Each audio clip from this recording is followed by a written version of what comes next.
قل أعوذ برب الناس।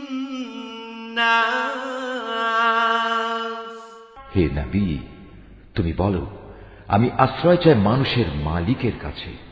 ملك الناس। আমি আশ্রয় চাই মানুষের আসল বাদশাহর কাছে। إله الناس। আমি আশ্রয় চাই মানুষের একমাত্র মাবুদের কাছে। من شر الوسواس الخناس। আমি আশ্রয় চাই কুমন্ত্রণা দানকারীর অনিষ্ট থেকে, যে প্ররোচনা দিয়েই গা ঢাকা দেয়।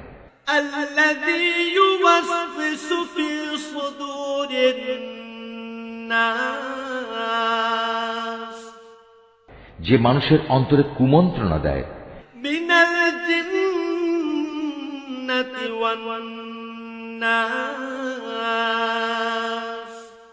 জিনদের মধ্যে থেকে হোক বা মানুষদের মধ্যে থেকে হোক, তাদের অনিষ্টের হাত থেকে আমি আল্লাহ তাআলার কাছে আশ্রয় চাই। صدق الله العظيم।